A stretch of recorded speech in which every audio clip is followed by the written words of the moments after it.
Pemirsa, jago kebersihan sama keindahan pasar, serta meningkat ke PAD melalui retribusi parkir. Puluhan pedagang kaki limo di Pasar Pagi Betung, Banyuasin ditertibkan.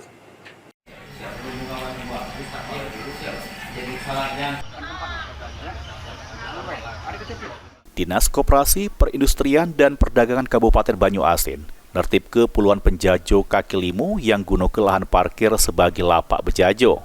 Pensi Cahyadi, Kabid Pasar Diskoperindak Banyuasin ngatoke, penertiban penjajo kaki limo yang guna ke lahan parkir merupakan tugas penting yang bertujuan untuk menjaga kebersihan sama keindahan Pasar Pagi Betung.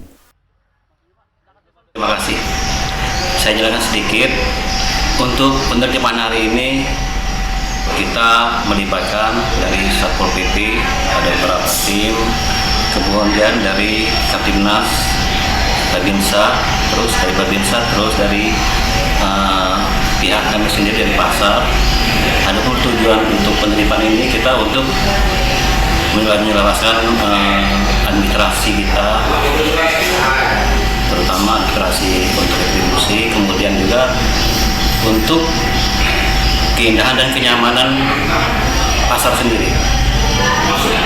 Kalau untuk sekarang solusi kami pertama kami mencari dulu untuk bagaimana pedagang yang di depan ini kita pindahkan ke bagian yang di belakang yang ada beberapa yang kosong.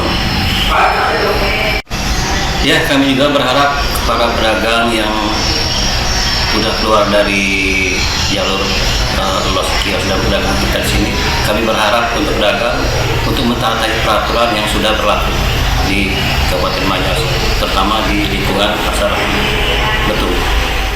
Pensi juga nyebut supaya penertiban ini bisa meningkat ke PAD melalui retribusi parkir.